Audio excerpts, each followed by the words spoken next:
Get this show started. Welcome everyone to episode number 27 of my GEMP game review series. I'm Chris Gogolin, your host as always. New starting memes with new starting time. So I'll go ahead and dive right into a few things we've got going on here. We'll get to some game reviews, but let's first start with the big event last weekend, the 2018 European Championships. It was just held 2 days ago in Bochum, Germany. 44 players, excellent attendance for a major event. They had 43 last year, so they got one more player back this year. And I know there were a couple guys who had to cancel out last minute, so that was pretty good. Just trying to make sure that got the live stream going right. So just bear with me 1 second here. See if we got going this live stream. Yep. Okay. Cool. So the meta has already been broken down. Thank you very much to Tomas, I believe, did all the work on that. Was really helping out. Chris Menzel, who was running the event, and these are the deck breakdowns from the event. So not too much of a surprise, as we talked about last week, kind of predicting this event a little bit and what the meta might look like. I don't know how much card availability came into a play in why people chose the decks that they did, but looking at the decks that were chosen, you see only 4 Throne Room, 3 Hitco, only 1 Watch Your Step. So decks that typically would run a high amount of Jedi Luke, there were not as many played of them. And then you look over here at some of the, Black Sun, of course, being the dominant force on the dark side, only 5 of those being played. Um, and some of these other options that were two Twin Sun decks. Interesting. I don't think I've ever seen one of those in a competitive tournament, so that's interesting to see. 2 of them show up on the list, but Hunt Down still runs, Vaders and Emperors, a couple of them, but not 5 copies of an Emperor. So if you've got 2 Emperors, you can get by in a Hunt Down deck with just 2 of him pretty well. Same thing with like a Set Your Course deck, even a Dark Combat or like a Bring 'em Before Me, especially with Emperor Foreseer being an option for Bring 'em Before Me. So you certainly have some options there. So I don't know how much card availability did play a factor in what these decks were chosen, but old allies being at the top of the list doesn't really surprise anyone. Everyone leading up to Set 9's release and immediate after expected old allies to be one of the strongest decks because it got the most helpers in the last couple of sets and really has been kind of pushed toward the forefront. So to see that at the top, not very surprising. And people were expecting this at U.S. Nationals, that we'd see more old allies, and it was not the case. The American players shied away from it. The European players have embraced it, and 12 of them played it, including a bunch of guys who made the top 8. See if I can scroll through and find, because there is a breakdown on one of the next pages where they break down what everyone was playing. So here's what everybody used.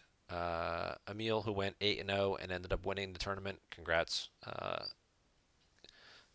again, Mr. Wallen, on your excellent victory. I believe that's the 4th time you've won the European Championships now.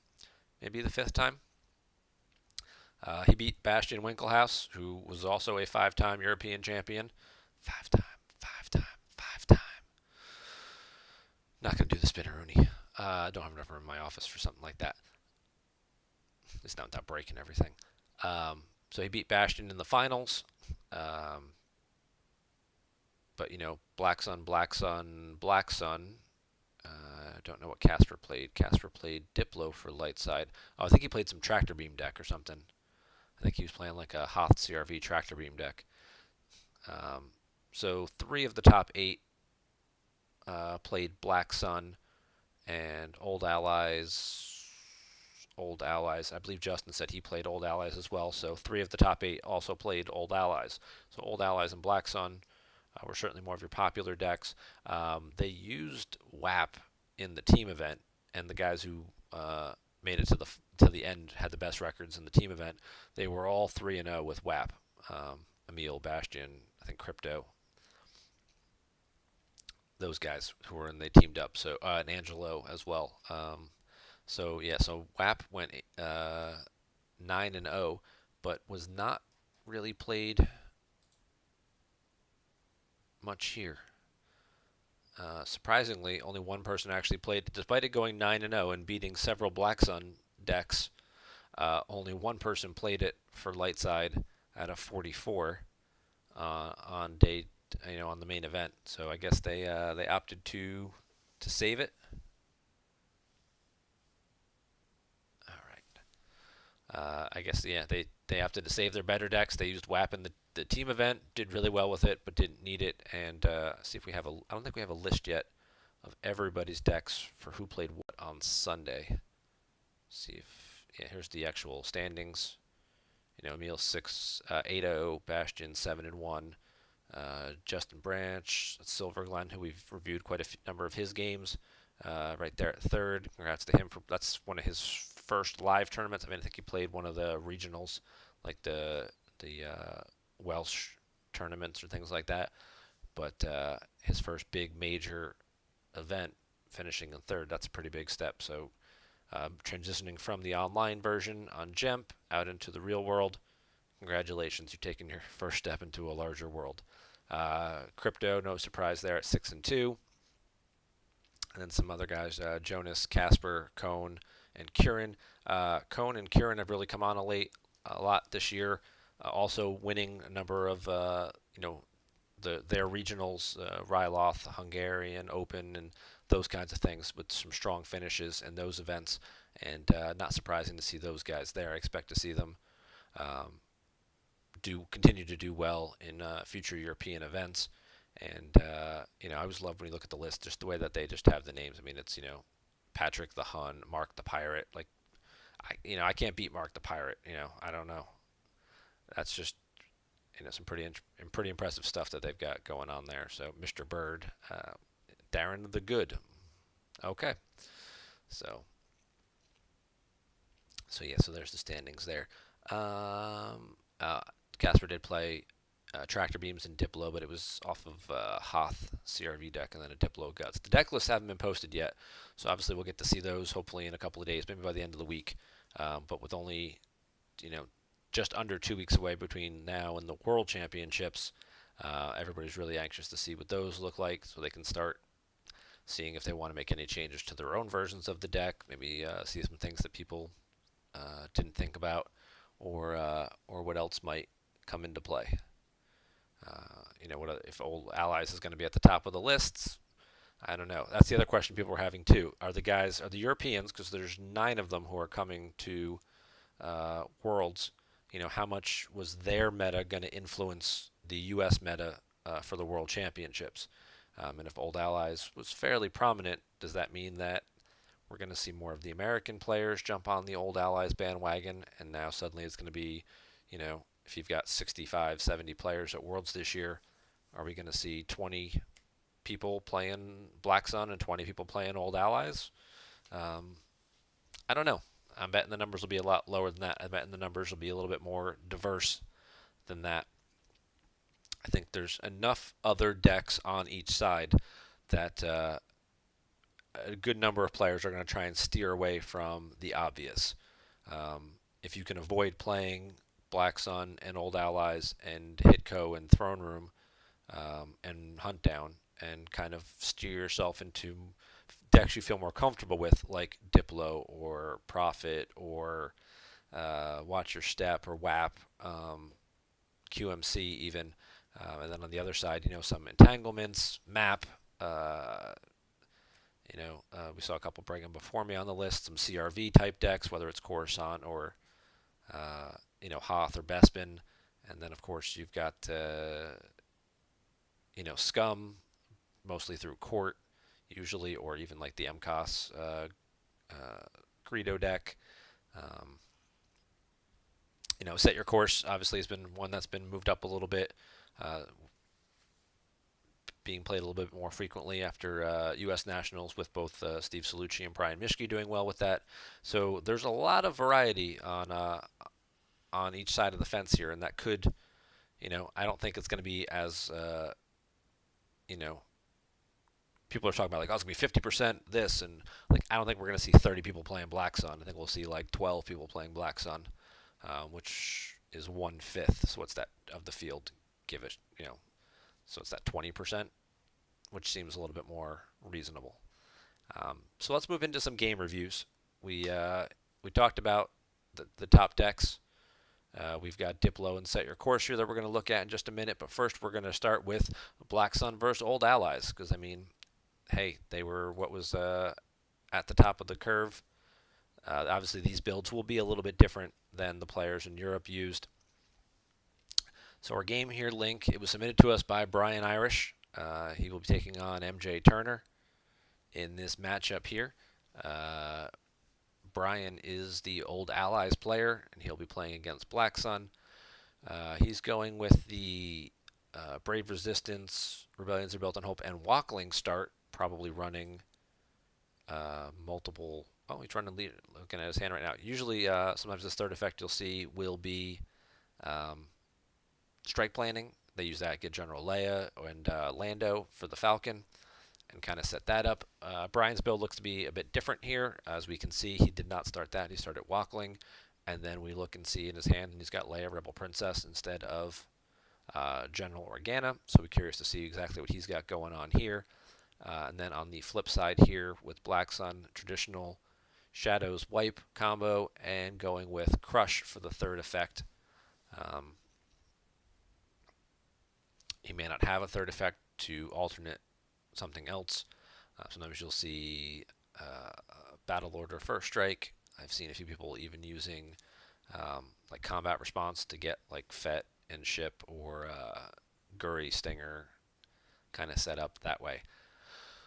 But he's going to go with Crush, even though I Have You Now would probably be useless in this deck, and it's very unlikely that they would. I mean, there's a small possibility they could run Clash with EPP Ray. So he's going to go with Crush. We'll see how this goes.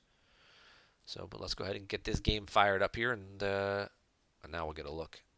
He's going to go for a first turn search with Rebel Leadership. All right. So we got Akbar, Profundity. He's got Radis, and then this is the ship that Radis pulls, the Lightmaker, which I get mixed reviews from people on. They like the fact that, Radis uploads it, but the deploy forfeit ratio is not great, and neither is the fact that it can't hold any pilots or passengers. It's just a 5 deploy, 5 forfeit, 4 power ship that just gives you 2 extra ability. Adds 2 to attempts to Scarif to blow away the shield gate, which I haven't really ever seen anybody doing that yet, so maybe they're saving that for Worlds. They'll bust out No Idea and all those Rebel Trooper guys and the Lightmaker and try and blow some stuff up. But not a card that's currently in a lot of good favor when you talk to players and ask them about it. But looking at the overall deck here, he's got Hash, and I'm assuming we're going to see we don't see a home one, though, so I guess he's just running Profundity, Lightmaker, Admiral's orders to get vehicles. He's got the speeders, and then he's got a plethora of leaderships. Looks like 4 total that he's running to really help lock down the system. I'm sure something we'll see Poe up there to at least make the ship immune to less than 5. But no Bright Hope, no Home One, none of the other stuff. Sometimes you see, and he's using the Admiral's order to let you get combat vehicles and protects against multiple battle destinies on the ground. So that's what this one's for, as opposed to something that might give immunity to his capitals. He's more concerned about them drawing multiple destiny on the ground, which is a big concern, especially against Black Sun decks with Super Fett and IG-88 and some of the other guys, Django, who will add destinies. Excuse me. Or even just mains decks and things like that. I mean, there are a couple of rebels in here. It looks like he's playing. He's got Wedge. He's got Lando. So you could at least use I Have You Now to get it 1 extra destiny. And he might want to obviously limit that as much as he can. So let's continue. But yeah, I mean, there's not too many other surprises in here other than those few card choices. So this should set up fairly typical. He's going to grab his Profundity. and then he'll look for he's got his hut in hand, so he'll get the hut out, or Ray's encampment, then get Ray and get her in the Falcon, and, on his turn. Black Sun's going to do they are going for the 2-0 first. They'll get the Vigo. And then Vigo's texts. This is the virtual Vigo. So he's grabbing, in order to maximize his starting activation and speed the deck up as much as possible, he's using Shadows to get the Coruscant site to get the 2-0. Then he's using the site here. Once per game, I download a character of Black Sun in lore to get the virtual copy of Vigo. He's probably run a couple non-V as well.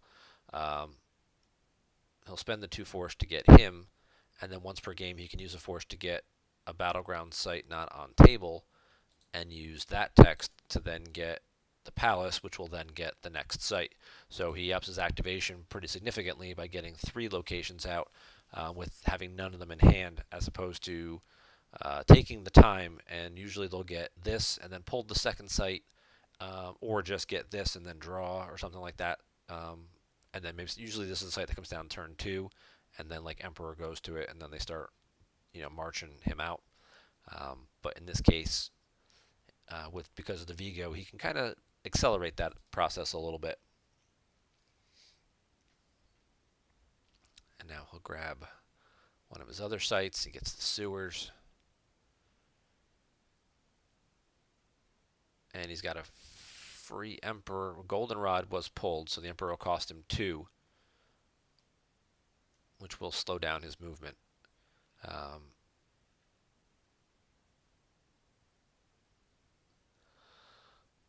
I like that move this turn, because it's first turn, and because of the way he set up like this and had to spend the extra force. He doesn't have the force available to move the Emperor, so if you do the math and think about it, Goldenrod makes sense here.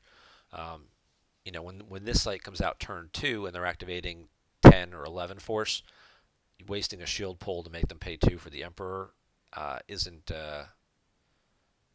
as backbreaking a situation.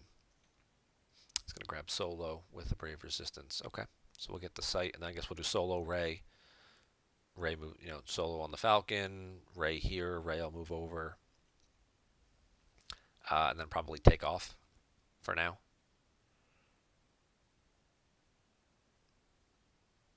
He'll get Ray. We'll get a used pile pull. She does not get barriered. That's always the. I'll grab Chewie. Okay, the options there, Chewie or Jin, seem to make the most sense. He's going to grab the bottom card, a lucky Hujix pull. He'll pull one of his other locations. Just a 2-1. More force for you, less force for your opponent.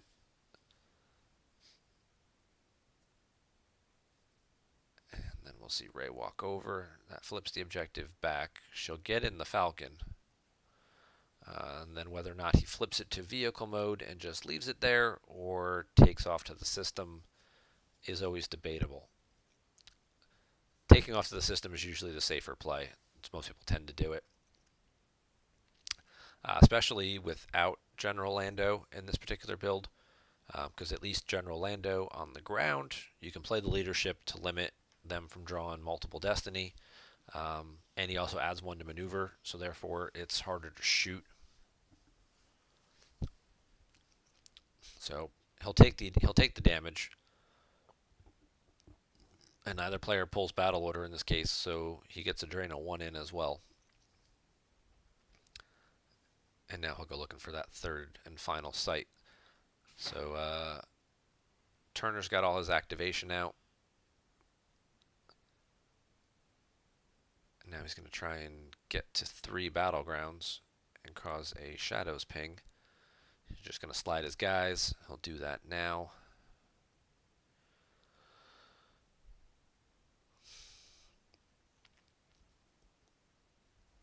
Causing another force loss. It's just the speed of Black Sun and the consistency in which it does all these things that really drive people up a wall, I think, right now. I mean, he activated 13 force on turn 2 and barely got any icons from his opponent, so it's just all what he gave himself. And, you know, it's all consistent. It's all things that you start cards on the table that pull. And I think the pull chains for this deck might be what need to get looked at after Worlds to possibly just get toned down a little bit to just bring it back in line with a lot of the other platforms for other decks. So Emperor slides over, everybody consolidates, and he'll worry about setting up more Shadows damage later. But he's going to have to eat 2 to the drain at Jakku, and then Ray's going to draw a card. Now we'll look at what his options are. So he can go for the flip. He'll put Ray back and grab somebody first and see what he's got. He's got Poe. Okay. Doesn't have the Admiral's Order. He's going to go Profundity with Radis and Poe. Radis is ability 3, which is important because then you get to 7 ability for Zuckuss, which is always a pain in the ass because Poe being only ability 2, you often end up at 6, and you're just like, oh my god, that's not good. You outpower them by a lot, but when you don't get a Battle Destiny, that really sucks. Well, he's just going to back up space for now. He's going to take it slow. It's an interesting approach. I mean, he's got options, ways. Rose will retrieve some force for him throughout the game, and he might get a, weapons display to get a card or 2 back. So he's not too rushed. And still neither guy wants to play Battle Plan to punish the other one. That's okay. Excuse me. So he's got a drain. He's got 1 ping from the objective. But you can see Bryan's holding some pretty key interrupts in his hand. Between leadership, perimeter scan, keep your eyes open. So I'm surprised the Falcon wasn't on the ground. He doesn't have the leadership or anything, though, or the Admiral's Order out yet, so I guess he's going to just pace himself. We'll try and weather the storm on the early goings and see what happens from here. Turner's probably going to slide Emperor over to the 3rd site and then do his Shadows damage. Yep, just like that. And then he's pretty safe at these 3 sites.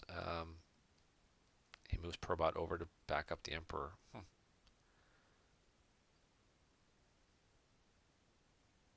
He's got decent power at each site. Everybody pretty much draws in one way or another by themselves, with the exception of the Vigo. So if Zizor got killed,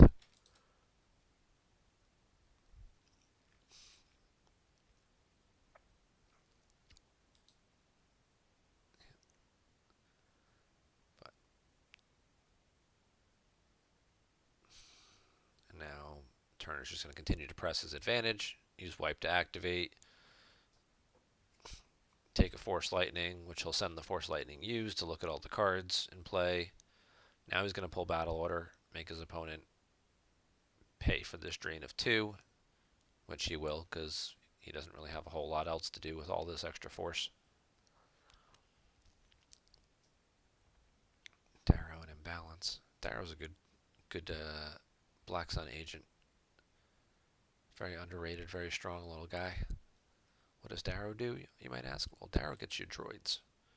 Deploy by download a droid here. So he gets you IG, Probot, Forlom, P-59. He's going to pull the other site, get his last site out. He does play the docking bay. So I'm sure we'll see him set up and flip this turn.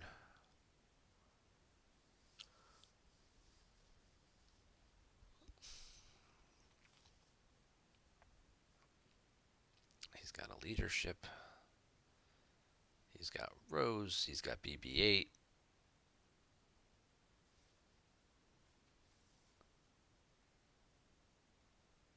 See him land the Falcon at the 2-2.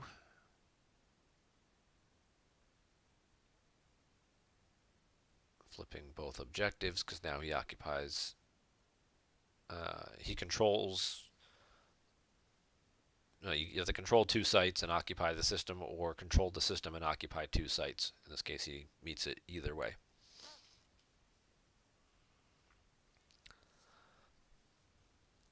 and then he'll consolidate everybody back together. So this is pretty solid. He's got here. He's got a drain. It's only a drain of 1 at the system now because the Falcon's gone. Drain of 2 on the ground. So he's doing 3 damage. BB-8 adds 1 because he's at a battleground present with a resistance character, and Rose retrieves 1. So he's doing 4 damage a turn and retrieving 1 card per turn. And now he satisfies battle order, so he's not paying for any of it. So that's a pretty solid spot to be. Over on the flip side here, his opponent is doing 3 damage that he has to pay for. He has to be spending 9 total to do 3 damage, and then 1 each series, 2 total each series of turns with Shadow. So they're pretty even in damage. If he wants to pay for all this, what we're probably going to see Turner do now, he's going to try and set up Coruscant, or he could come after this if he wants to, but it's 10 power, 2 destiny, and you have to assume that there's a leadership in play here. Of course, he could sense it, but Ig's already down there. You could go like SYCFA and any other bounty hunter and try and get like 4 destiny through and just clear this whole thing off, because Radis doesn't forfeit very much. His forfeit's only 4, I believe. I hate when that happens.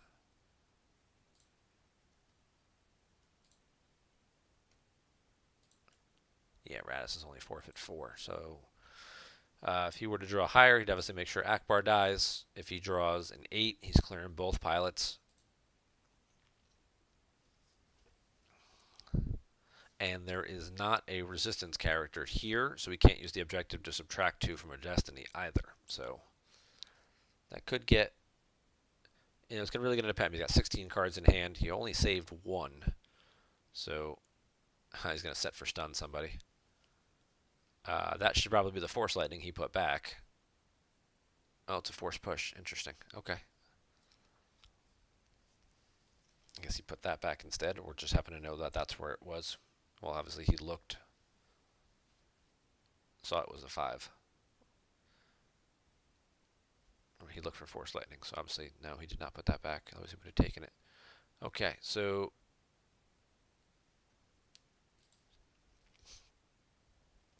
Ray just got hit with set for stun. Now Ray's not on the table, so that flips the Black Sun objective, so he's going to cause 2 extra damage by that this turn, but doesn't have any force left to go battle or do anything here. And then his opponent, in response to that, plays a Rebel Leadership to take an Admiral or General into hand from reserve deck when both Admirals are on the table, and I don't know that he has any Generals left. No, he fails. So he just got his leadership grabbed for no benefit. I'm going to call Mr. Mishke out on that one and say that was a pretty big blunder. Not sure what he was thinking there. Unless he was really trying to bait his opponent into grabbing his leadership. But that seems like the card he was going to grab anyway. So I'm not sure what his end game was there. So we'll call that a mistake. That's a misplay. Obviously both Admirals are out and there are no Generals in the deck.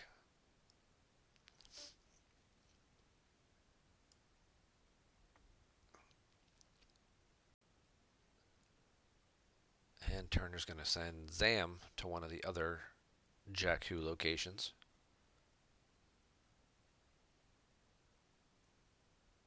He's going to put Zuckuss out. He's going to no escape to get the control set for stun back. That's pretty sneaky. And Afra goes down over there. Afra's going to get him a droid. Oh, nope, no droid. He just moves Banis Keeg to the top because there's no droids there.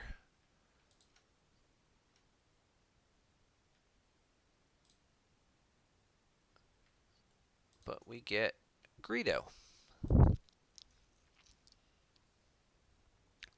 So Greedo, being an ISB agent, or a Black Sun agent, not ISB agent, but he's being a Black Sun agent, converts this because he occupies with a Black Sun agent, makes this a battleground.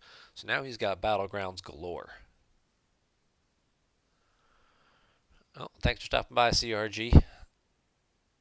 He's in the chat. He's got to pop out. He's gonna watch the rest on YouTube, which that's why I move all my videos to YouTube afterwards. So if you guys happen to miss the chat, you can always catch them there. And be sure to subscribe to my channel while you're there. Side note, I just broke 100 subscribers. Woo! Yay! Nice little milestone, but I have no idea who the number 100 was because half the people who are on YouTube have their settings set to private, so you can't see what they're subscribed to. But yay. So yeah, so you've got lots of drains and damage potential now, and he doesn't have to pay for any of it because of battle order. And with the Falcon here and Profundity set up here, we know the only ship he has otherwise is that Lightmaker, which isn't going to do anything because it can't hold anybody else.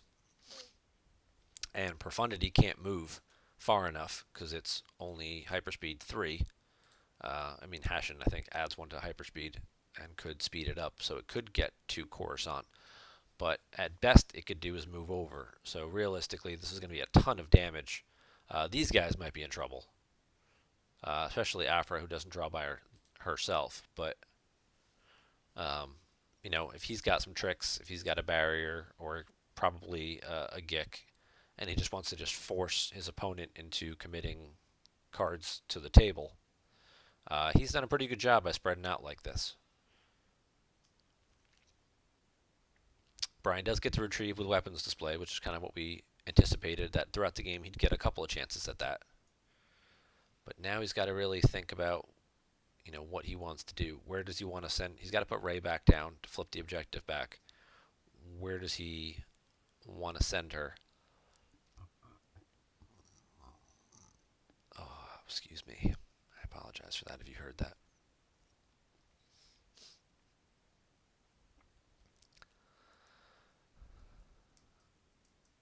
I think he's going to try and activate a little less. He's going to save those force. Maybe he'll leave 1 more. He's going to leave 1 more. He's going to activate. He's going to leave 2 force.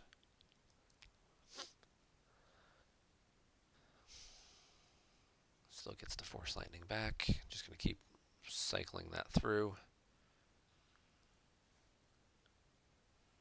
You know, Bryan's doing some decent damage on his own, but if he was just straight up racing right now, I think he would lose this race.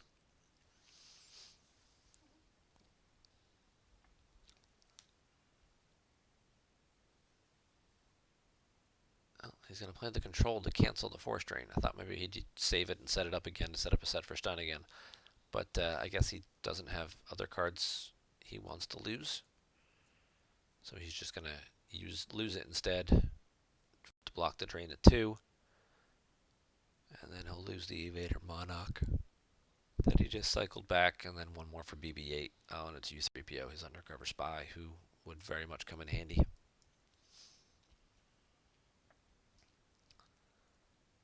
All right.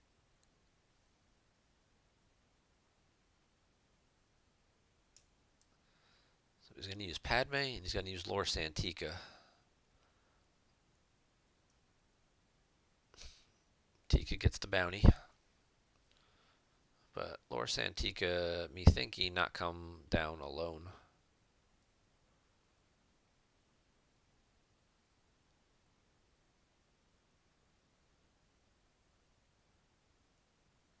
He's got lots of things to choose from here. He takes the speeder.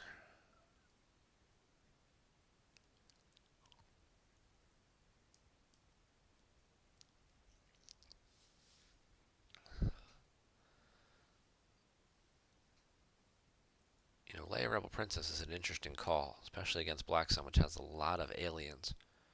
Obviously, you've got Jasper, who's available to them, who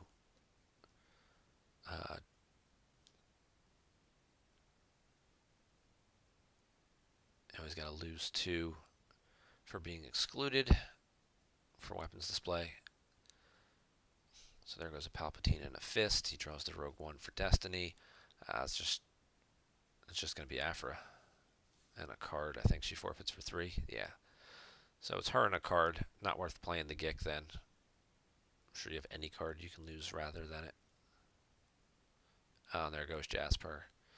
And since Probot and Ig are already in play,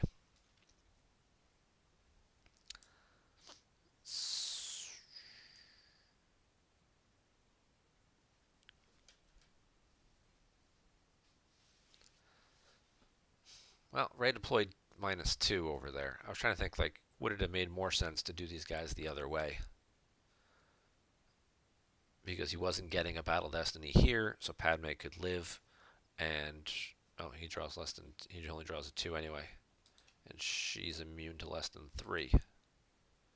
Oh, but he's flipped. Yeah, so he does have to end up losing Padme. Yeah, so if he had flipped them and put Rey here, he'd have flipped the objective back, and if he had put Padme here, he had to spend 2 more force because she's not cheaper there, but then he could have still had Padme alive and then walked Padme out, and then you have Padme and Rey together at this site. But it would have cost him 2 more force to do it.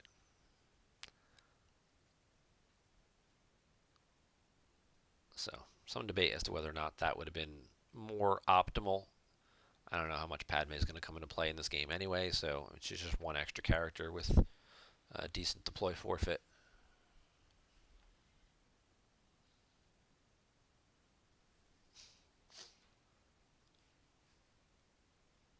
Yeah, what he would love to do is get like Leia Rebel Princess at one of these sites. But I don't know that he's got any spies or any way to do that. He may end up just having to put her down here and hope for the best. But right now he's just losing. He's just bleeding out by all these paper cuts. One at the sewer, one at the uplink station, one at the palace, one at the system. That's 4 damage, and then one more from the Shadows ping is 5.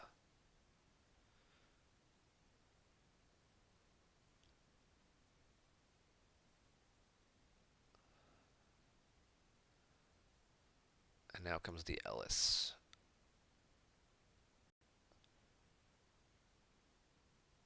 And that's the best he can do. He doesn't have anything. He didn't have an It's a Hit or anything in there to cancel it. He just had it there tracking us to make it a little more expensive. So Cad and Ig are going to come on over, probably going after Rey, right? That makes sense. That's the one you want to get rid of. You got to get her off the table. Get your objective flipped back and start causing a lot more damage.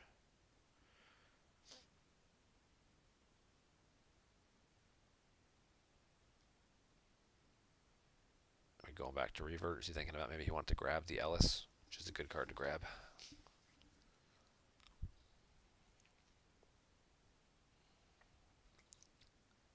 He plays Ellis. Oh, he drew a different card this time. Still costs 3. I guess he didn't search before he did it. I don't know where they were, exactly where they were wound back to. Oh, he did have an It's a Hit in there to cancel it. Okay. So I guess he just did it at the wrong time. He had to do it after he paid for it to cancel it. I guess he used the It's a Hit, or he used solo one step too soon. But he does sense it successfully. So the sense will cost him 2 force. But he'll gladly pay that cost to get his guys where they need to be. And then he will grab the Ellis.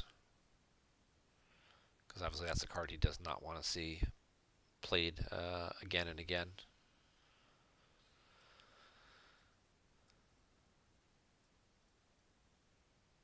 But it's going to come down to who else is Turner going to send for Lom. Is Forlom worth a barrier?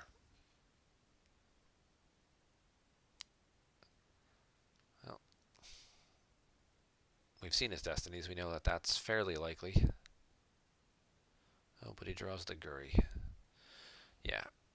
But Tim's being able to subtract 2 from that as well. It was very unlikely that he was going to capture Rey. And because of the ability situation here, he's only getting 1 battle destiny, so Lor Santika may cover this. It's a 4. He'll subtract 2 from it, so it's only a 2. So we got 14 there. If Lightside can draw Even like just a 4, they should be fine with just losing Loris Antica. Obviously, they like to draw a little higher. It's only a 3. That stinks because these guys all forfeit for 3. If you could have drawn a 4 there, that would have been pretty awesome. And Ray's text being canceled by Forlom certainly also changed that as well. So Forlom did his job. Maybe he should have gotten barriered.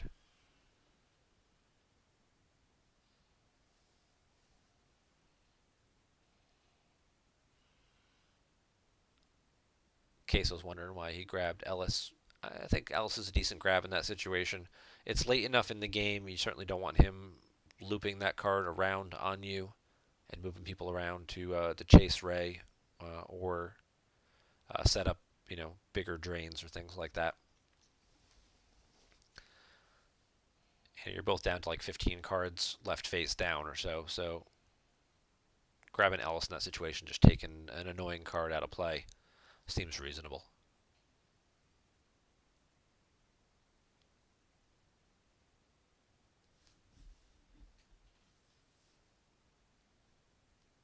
Oh, yeah, it all got reverted, yeah.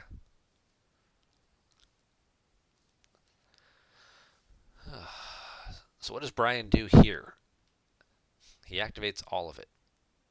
He's just going to try. He's going to ping, he's going to retrieve, he's going to do 2, 3, 4 damage and retrieve 1.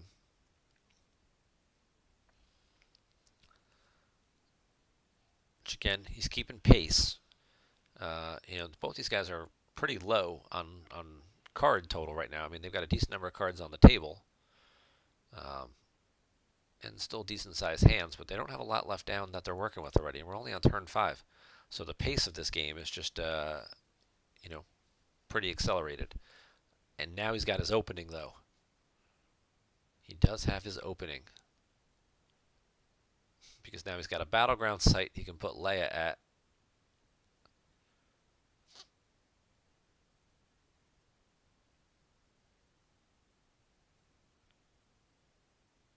Dash in Rogue 10. Over here.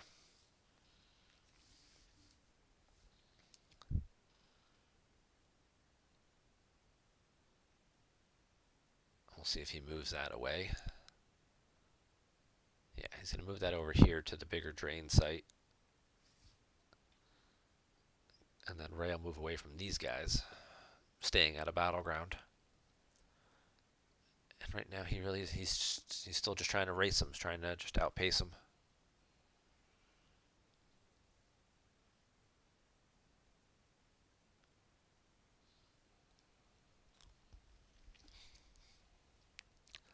Yeah, I mean, Leia's going to cancel 2 of this damage and get 2 cards back at the same time. And then there's a limited number of characters that that Turner's going to have available to him to actually go do anything about her. He lost Forlom. P59 is the only one I can think of that he should have left. I mean, Probot's down, Ig's down, Ellis is grabbed, so we can't Ellis her back. He's going to use the sewers text and retrieve Aphra. Okay. He can deploy Aphra, but Aphra's already, is she only once, is that once per game? No, just when deployed. Okay. So he can do that at least. He can Aphra and then take a droid from Lost Pile back into hand to try and get rid of Leia.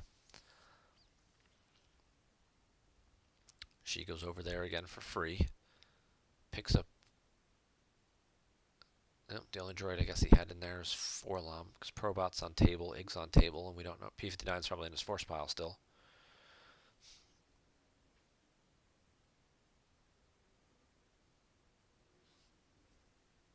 Jodo and a Vigo going to go take out Dash.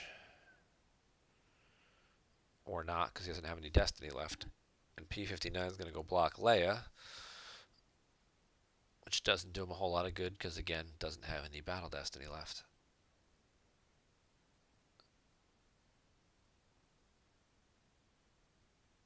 There's no... I mean, yeah, he blocks a few things. Blocks a few sources of damage, which is great.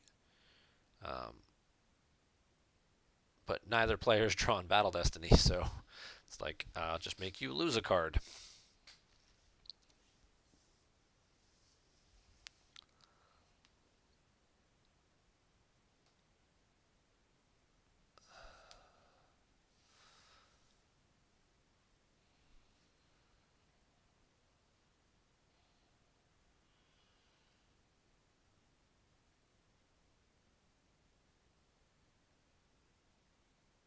Hagen, Cad Bane, slide over in front of Ray. So Turner's done a good job of mitigating the damage he's going to take back this turn, limiting some of these bigger drains. So he's still only going to take the 4, and then the 1 force retrieval that Bryan's going to get is really going to limit him here. The question is going to be is what's going to happen at this site here. Now, Leia can just move over, and that blanks the Prince and the Vigo instead. Eventually she's going to get squeezed between the droids and the Emperor, who just could force lightning her.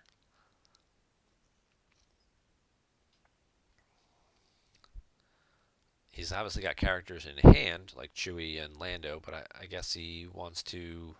He's being patient. He's just trying to just wait through it, wait it out, try and get that Gick out of hand first.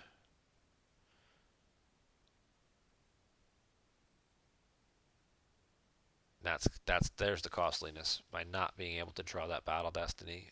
Now you got Poe. So that ship's immune to less than 5, and it's getting 2 Battle Destiny. He only has 1, though. Again, both these guys not able to maximize on their Destiny draws. That's disappointing.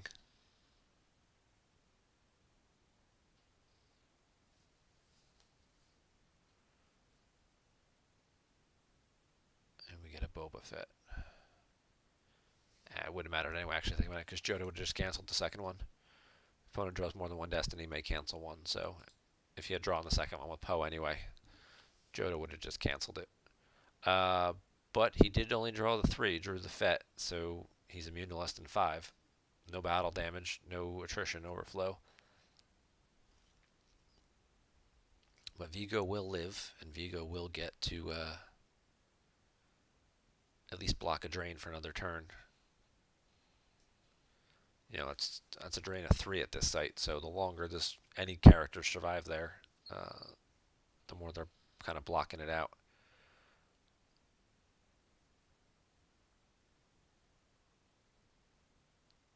He's going to have to spread himself kind of thin. He's moving the Falcon over to Rey.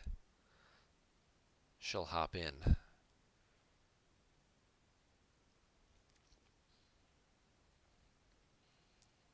Now Rose and BB-8 are kind of by themselves, so he'll shuffle Akbar down. It's fine. He's got 4 ability there just in case. Again, you know, both these guys only having very few cards left. So just one of these minor technical games where there's not a lot of action going on. Most of these guys, you know, there's a few interactions between them, but it's just a case where you just look at the mass of cards that they both have put on the table. You know, the lost piles are only in the low 20s, but they both have very few cards left to work with.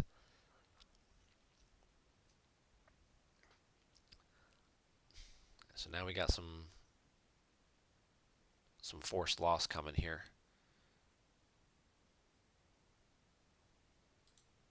Let's make sure we got all that. You got 1 at Coruscant. He got 2 at Ray's Encampment, which got reduced down to 1. He did Shadows for 1 and went to his deploy phase.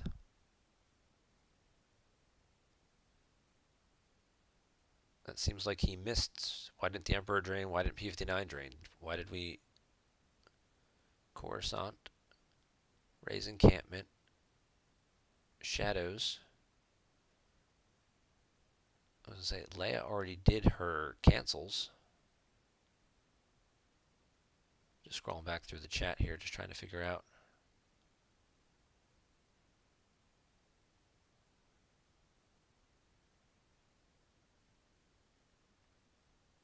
Or did he not use Leia? He deployed Leia. I guess he didn't use Leia.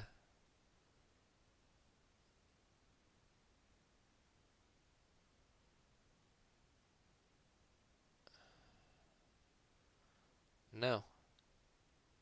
He didn't drain here last turn, so he couldn't use Leia to retrieve the cards. I guess he was planning on killing her.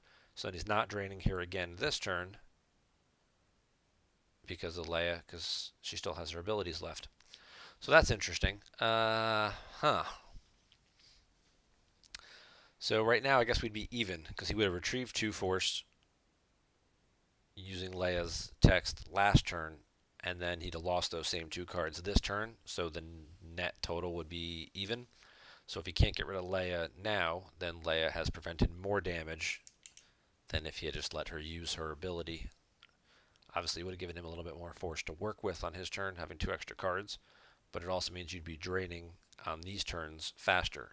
Now, if she's going to keep bouncing around and be a pain in the ass, then she's further preventing additional damage, which in a very close game like this could actually end up being the difference in the game.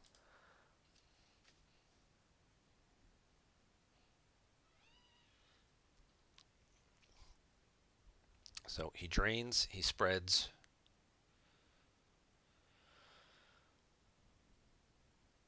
He moves P59 over. Recirculates. Weapons display kicks in. He gets to retrieve 1 more. Yeah, I think Turner's going to get edged out here in total damage now because of Leia.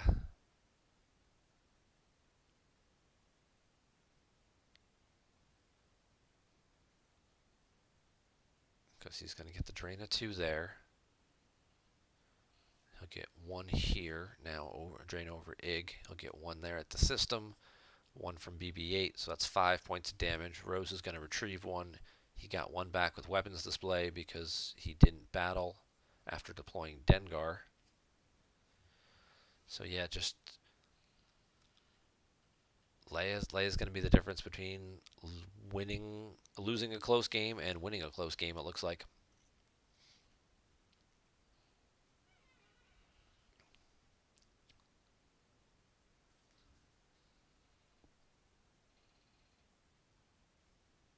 Yep. BB-8 going to force out just a little bit more damage.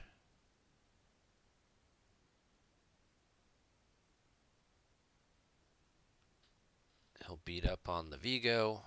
The 1 card in his hand has to be a Gick, otherwise the game's over right here.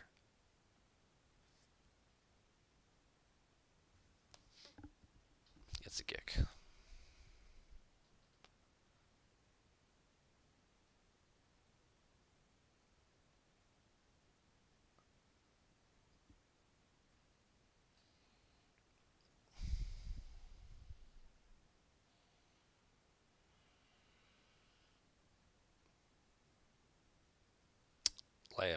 Leia's going to move away. The Falcon will move to block an actual drain.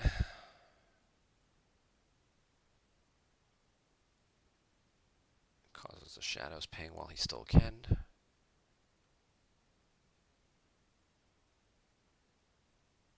Just move the Falcon back in front of Cad Bane or something. Could even see Rey get out and move into the hut. Or Solo get out and move into the hut. Keep Rey at the battleground. Yeah.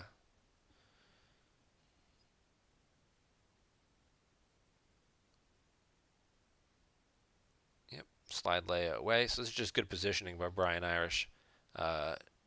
You know, just jockeying his guys around, doing the math, and just, planning ahead, staying 1 or 2 steps ahead of MJTurner. It's a close game. It'll be less than 10. It'll be the final score here. But now he's at a point where Leia there's 2 more damage that could have come through this turn. So the 2 that Leia would have prevented the first turn would have been lost the second turn, making her even. Now she's blocking 2 more damage this turn as well. So Bryan would have lost 2 more cards total. He's at 8. Would take him down to about 6. But again, still not enough really for Turner to squeak out a win or anything like that. So it's a minor little thing, but it ended up not being significant in the overall outcome of the game. Just good positioning and just a lack of ability to contest anything here at that Jakku system. Zuckuss with like Superfet could have done some damage here, especially with the leadership grabbed, but that never actually came into play. So,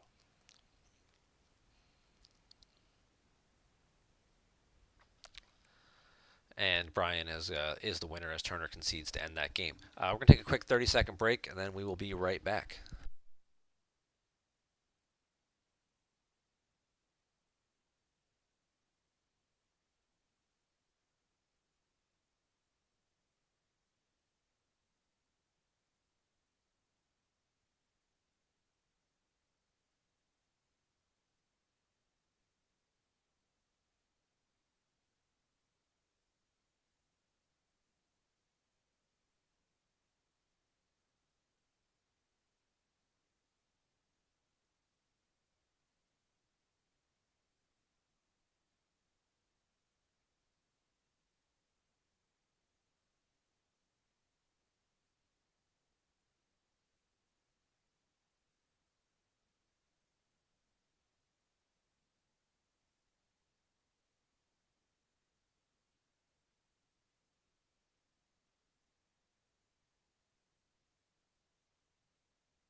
All right. Thank you very much for your patience there.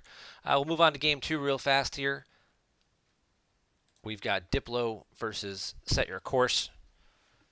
Yodad will be playing Set Your Course. Mingtown, who submitted the link to us, is playing Diplo.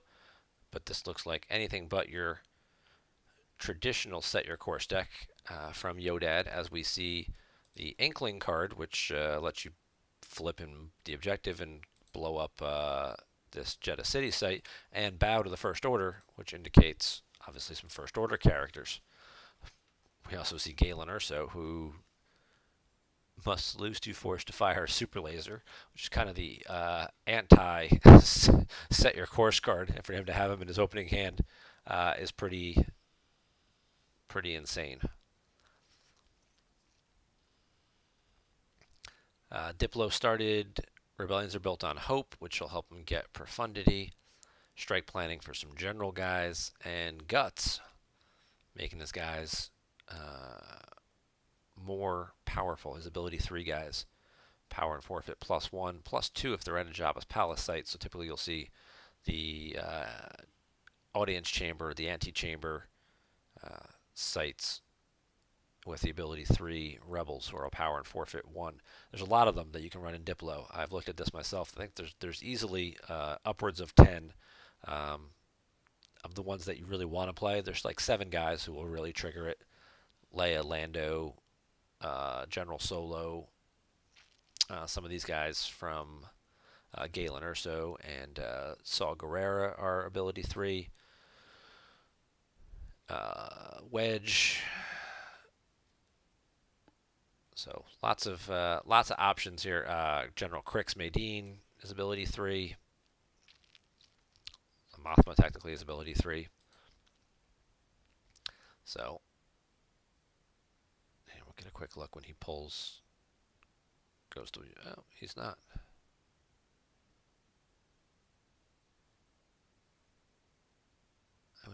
Maybe Chandrilla wasn't in there. He pulled Alderaan, got that out. It's the most important location, so you'll make sure you get that one first. Chandrilla's in the force pile, so we had to draw for it. Okay.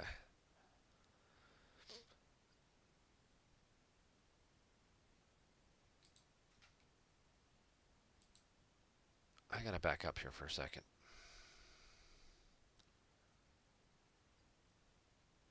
Because it looks like we skipped over. So he went operational, got his stuff, We just missed it real fast. He just activated real fast, dropped the Emperor, moved the Death Star, and drew, and that was it. It was really fast first turn. I was just yapping right over it. Didn't even realize what he had done already. Did not get the War Room out, so I guess that wasn't there first turn. I guess he had to draw a couple cards to find it. Emperor at the docking bay is pretty standard for Set Your Course decks. He's a pretty strong character, obviously immune to attrition and hard to hit with weapons. You'll either see the Emperor or Lord Sidious dropped there to occupy battle order, battle plan.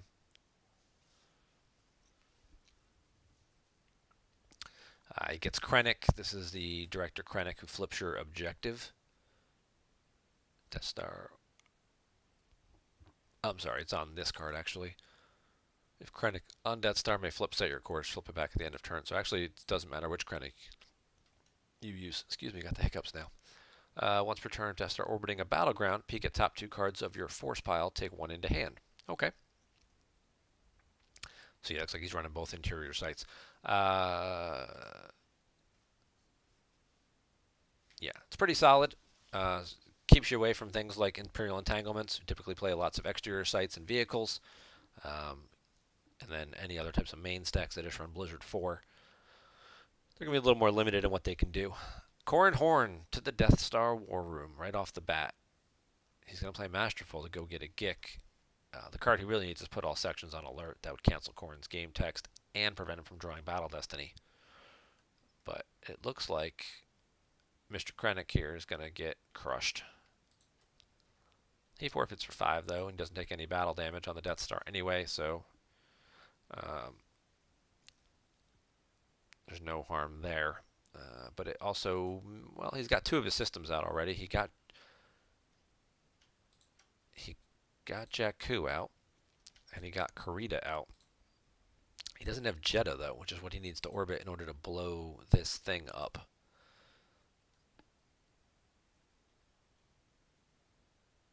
So, also want to thank you guys for watching these live streams the last few weeks. Because of your viewership and going back and watching the videos afterwards and things like that. The PC did get the additional quality content that it needed to get kicked over to the next tier of Twitch streaming. So expect to see an announcement in the next week or two with some additional information about Amazon Prime subscriptions and some of that stuff that works that can help the PC raise some funds.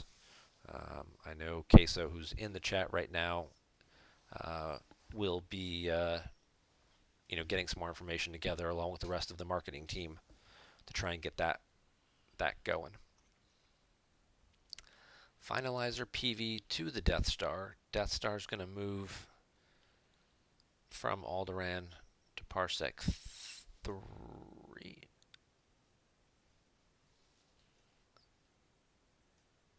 No, he just changes it from orbiting Alderaan to being in deep space at Parsec 2. So he didn't actually move it. It's still just at Parsec 2. So it'd be cool if you could blow up Alderaan and stop them from delivering the plans to it, but I don't think it works that way. It should work that way. Ming's just loaded up that Tantive with just everybody he can think of on it. He's got Bail on there. Oh, you can't do that in the replays. Dirt. He's got Bail, he's got Mothma, he's got Captain Antilles, just like in the movies. And then he's got R2 and, yeah. Now Profundity is there. Profundity's going to pick up the Tantive. That's pretty cool. He'll move that to Alderaan, complete the plans. Pick up a card from his reserve deck and grab anything he wants. He's going to grab a barrier. Tantive will then, could get back out and then move by itself back to Chandrilla. Yeah. That's pretty cool. He could ship dock if he wanted and move a couple pilots around and then move Bright Hope away too and have 3 ships all over the place, but doesn't need to spread himself too thin like that, especially against a heavy space deck where you see Star Destroyers and things. So Tantive and Bright Hope sitting together should be pretty solid. Although actually, now that I think about it, how many other ships could he be running in this deck? We'll get a P-59 going after Corran Horn. It looks like he's going to come for a bit of a beatdown of his own. And I don't know that... oh, he's got a dodge. So, and he doesn't play it? He plays the dodge to cancel the subtract from the weapon destiny so he doesn't get hit. But he doesn't play the dodge to move away from the battle. That puzzles me. That's a move. I mean, I guess it's the Gick he took. It wasn't the Gick combo. And regular Gick doesn't cancel reacts. It's only the combo that cancels the react.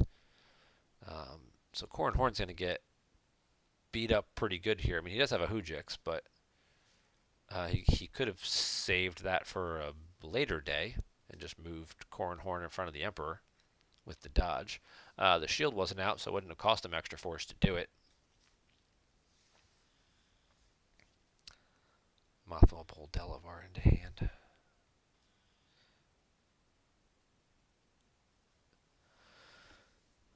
And now Corran Horn's going to die and take a bunch of overflow, but he won't because he'll play the Hujix. But yeah.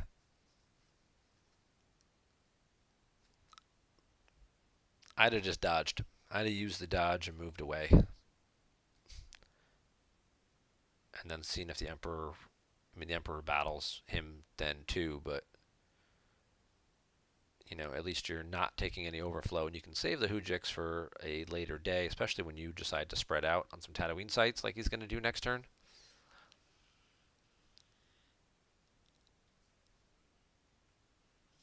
Yeah, I'm not scared of the Emperor. You got Corran Horn against the Emperor. Like, all right, great. Maybe you die, maybe you don't. Maybe he draws. Great. I mean, either way, Corran Horn probably dies. It just matters whether or not you take any overflow and have to burn your Hujix.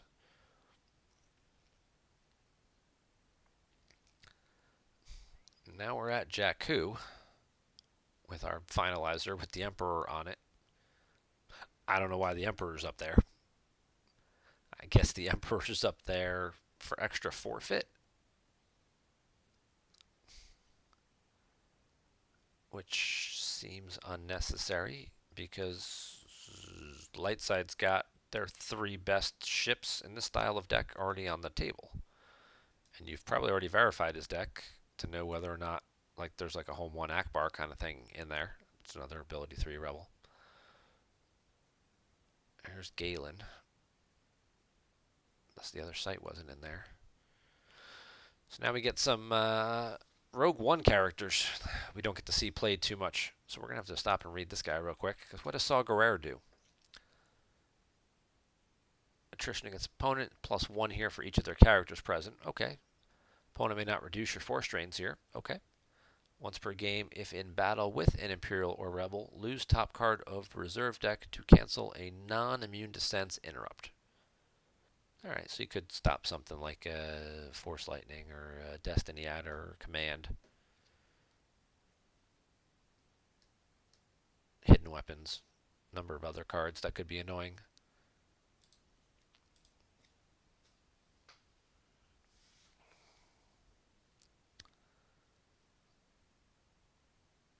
Sabine. Sabine is a very solid card in Diplo because you're usually winning battles because you're adding to your battle destiny at 3 or 4 locations.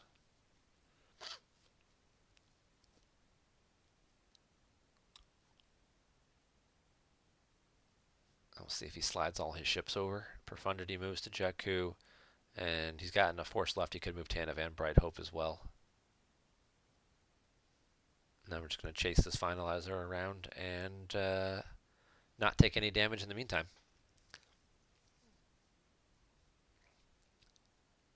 Seems reasonable. Eventually he'll add a couple more pilots, and then he can like spread his ships out. He can only chase, like he can just use Tanev and Bright Hope to chase, and leave Profundity behind to drain. He just needs to get some other people on it.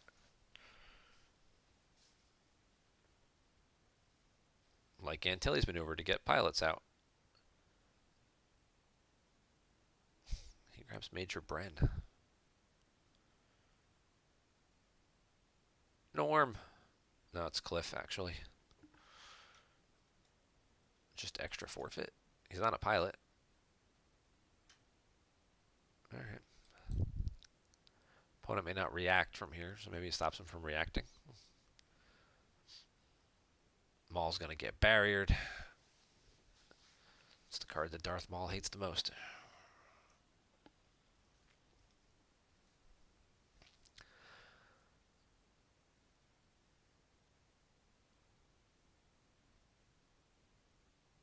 Kylo's going to go down, block the sight, and flip him. Kylo doesn't draw Destiny there by himself because he needs 6 ability or more at that particular location in order to draw. But he does block him, and he does flip him back because he doesn't control any locations. He's got 6 more force. If he can get another like First Order Trooper or something here with Kylo, I don't know if he realized that that sight limits you and makes you need 6.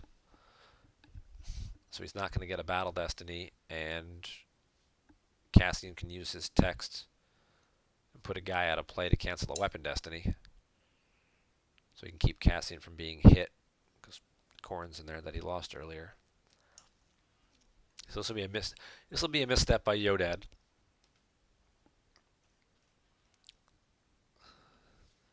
He'd have been much better off had he put, and then he has to lose a force because he missed, and then he doesn't get Battle Destiny either. Mothma will take Chewie into hand. It's only while with an Imperial or 2 Rebels, so luckily Sabine doesn't cause any force loss. But Kylo just dies. So Kylo fizzled. He did not have his intended effect, and basically actually lost an extra card because he missed.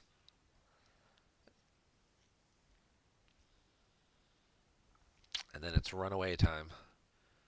Finalizer runs away, which now flips the objective back because Rebels control a site and a system.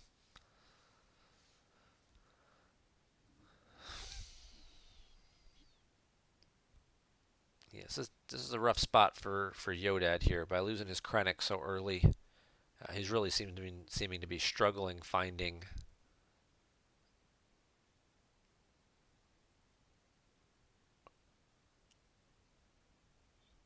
Jedha, which is what he needs so he can blow up the site. It only causes 3 force loss, but at least it's kind of like what his deck is trying to do, or at least that's what I would imagine it's trying to do.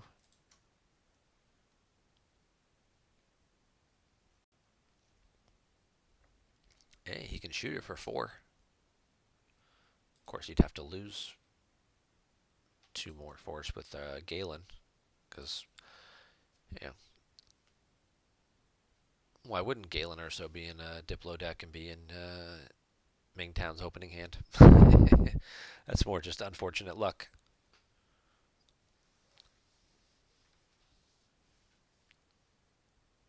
Now we're going to get a pile of characters. Dengar's text is going to get canceled by Chewbacca, so it's really just going to be Maul swinging twice. But he's got 5 guys here, so... And Delavar can restore one of them.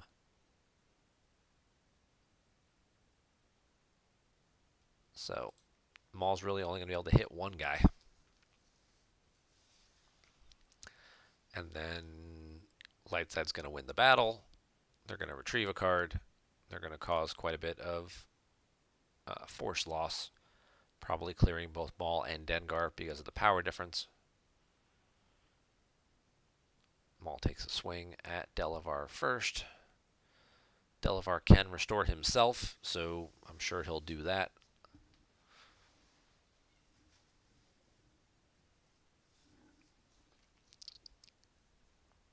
And he turns right, turns left, back to normal.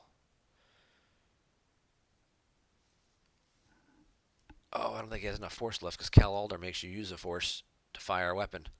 So he doesn't have an extra force left to swing either. So Maul really didn't do much of anything. And now Mothma will take the Keep Your Eyes Open, which is going to be an 8 total battle destiny. Ouch. This is a bad battle for Darkseid. Lightside just seems to have all the answers this go round. So they're down by 14, and Maul and Dengar only cover 11, so it's 3 overflow.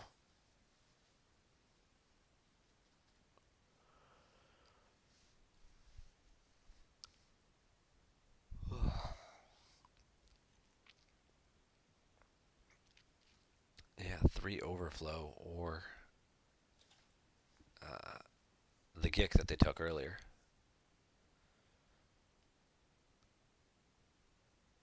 That's going to depend on what you got in your hand. If you have 3 cards that really don't help much in this matchup, obviously you'll throw them away, and you'll save the Gick for a rainy day. If you don't have that going on, and you need those cards, then I guess you'll just use the Gick to protect that what you have going on. Docks the ship.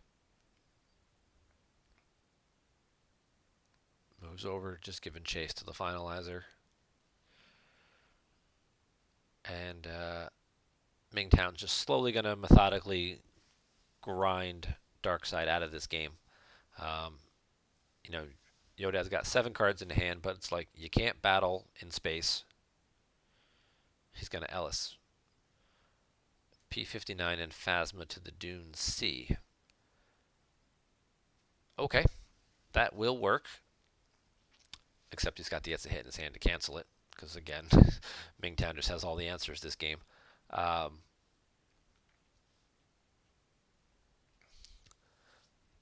yeah, P59, who draws if unable to otherwise, would get around the text on the Dune C that says you don't draw Destiny unless you have total ability of 6 or more.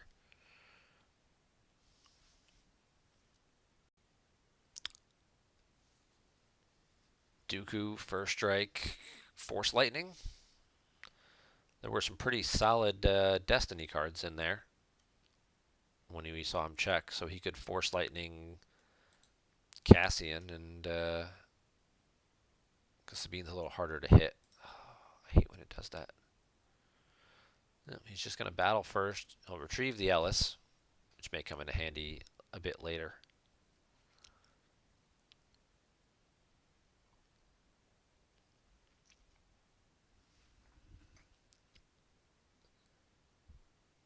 But yeah, he kind of needs... He's just going to draw.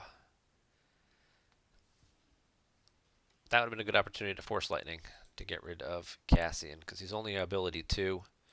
Take him out. Now Lightside doesn't get a Battle Destiny, because Sabine doesn't draw by herself. But instead, he's going to draw a 5, and he's going to add 3 to it, make it an 8. And Dooku's going to have to die. Whereas before, Sabine would have died, the site would have cleared. I don't know if he put the Force Lightning back or lost it earlier in the game or something, but that would have been a prime opportunity to use the Force Lightning. If you're thinking about, well, I don't want to lose Dooku, I want him to keep his immunity, you're getting outpowered fairly well. I mean, your Destiny is decent, but you're already down 3, and they're adding 3 to their total. So you're down 6, depending on so whatever the cards draw, you're not going to offset too much of that. Even if you draw a 5 and they draw like a 3, you're still losing a number of cards that you may not be able to afford to lose, and you're probably going to have to lose Dooku anyway. So you might as well run the risk and play the Force Lightning there.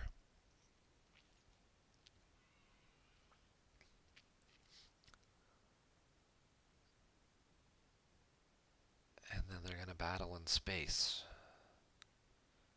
I guess he's just getting tired at this point. He's just trying to throw everything he's got at him. He'll command a limit. The command will get grabbed. He'll draw 1 Destiny, which is only a 4. The ship's only immune to less than 8. So here's what we're going to see. He's going to draw 1. He's limited. It's a 3, which then becomes a 6 because he adds to everything with the objective. And then Bright Hope is going to kick in and draw and subtract.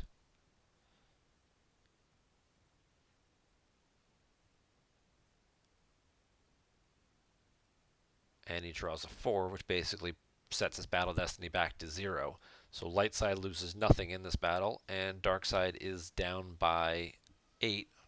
Emperor does cover, but again, he gained nothing. He gained no foothold, no board presence, uh, and is going to throw in the towel. Yeah, there's not much he can do at this point. He's just kind of throwing anything he could think of at him at this point.